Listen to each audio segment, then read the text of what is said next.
पहला पानी कहलाता है जारी पानी, दूसरा पानी कहलाता है जारी ठहरा हुआ पानी लेकिन जारी के हुक्म में है, और तीसरा कहलाता है ठहरा हुआ पानी। जारी पानी क्या है?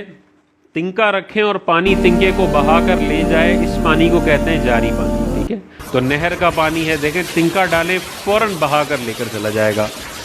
तो ऐसे जितने भी पानी है जो फ्लो करते हैं, आगे बढ़ते हैं, अपनी जगह पर ठहरे हुए नहीं रहते, इनको कहते हैं जारी पानी। ठीक है, ये वाला पानी कभी भी मुस्तामल नहीं होता।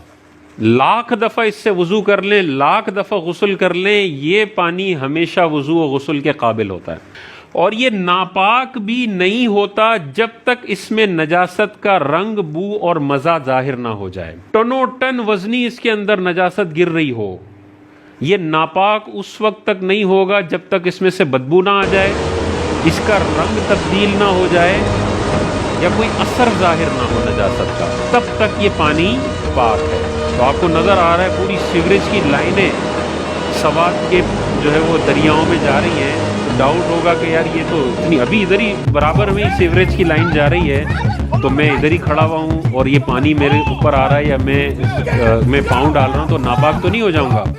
तो देखें वो जो नजासत जा रही है उसका असर, क्या बदबू आ रही है पानी में से, क्या नजासत का रंग उसमें नजर आ रहा है? अगर आ रहा है तो ये नहर का पानी नापाक कहलाएगा। लेकिन पानी बिल्कुल रवां दवाएं, कोई बदबू नहीं है, कोई नजासत का रंग नजर नहीं आ रहा, तो टनों। प्यारे दोस्तों, अपने मौजू का आगाज करने से पहले आपसे गुजारिश की जाती है कि अगर आप हमारे चैनल पहली बार देख रहे हैं और अभी तक आपने हमारा चैनल सब्सक्राइब नहीं किया, तो आप हमारा चैनल जरूर सब्सक्राइब कर लें और साथ ही लगे बेल के बटन को भी प्रेस कर लें, ताकि आपके पास फ्यूचर में हमारी